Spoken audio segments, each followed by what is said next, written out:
નમસ્કાર HK ન્યૂઝમાં આપનું સ્વાગત છે। હું છું આપની સાથે કૃપાલી પરમાર। હવે જોઈએ આજના મુખ્ય સમાચાર। જેતપુર પાવી તાલુકાના બાનપુરી ગામે નાડામાં ભૂવો પડતા રાહદારીઓને પડી રહી છે મુશ્કેલી।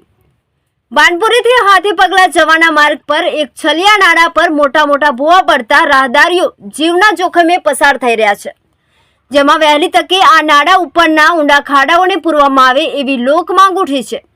અન્ય ગામોને જોડતો આ મુખ્ય માર્ગ હોય દૂધ લેવા માટેનું વાહન પણ આવી શકતું નથી, જેને લઈ ખેડૂતોને ખૂબ તકલીફ પડી રહી છે। રાત્રિના સમયે કોઈ રાહદારી આ ભૂવાનો શિકાર થશે તો જવાબદાર કોણ? વહેલી તકે તંત્ર દ્વારા આ છલિયા નાડાનું સમારકામ કરવામાં આવે તેમ લોક માંગ ઉઠવા પામી છે। Add manager Arif Khatri, Jetpur Pavi. અમારા ગામમાં ખમણભાઈ જીતાભાઈ અમારા ગામમાં રસ્તો આવે છે, આ નાળા તૂટી ગયા છે તો અમે કઈ રીતે આવર જવર કરીએ? અને દૂધ ડેરી પણ ગામમાં આવે છે એ પણ બંધ થઈ ગઈ છે, તો આ રસ્તાની જરા વ્યવસ્થા થાય એવું જોગવાઈ કરો।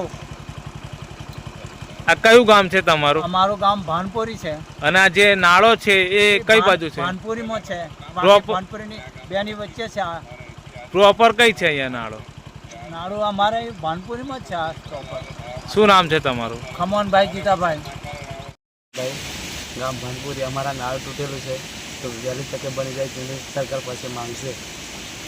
આ નાળું કેટલા સમયથી આ હાલતમાં છે? લગભગ 3 વર્ષની આસપાસ। ભણેલું ક્યારે હતું એ? મને તો લગભગ મને પણ નહીં ખબર, 8 વર્ષ થઈ ગયા। એવું છે, તમે અભ્યાસ કરવા જતા હશે ત્યારે આ નાળું કઈ આ જ પોઝિશનમાં તમને જોવા મળ્યું છે? કેવું? એવું છે, શું નામ છે તમારું? સરપંચને રજૂઆત કરી હતી આ નાળા વિશે? એવું છે, આ કેટલું જૂનું હશે નાળું? લગભગ 7-8 વર્ષની। એવું છે, શું નામ છે? ગામ કયું છે?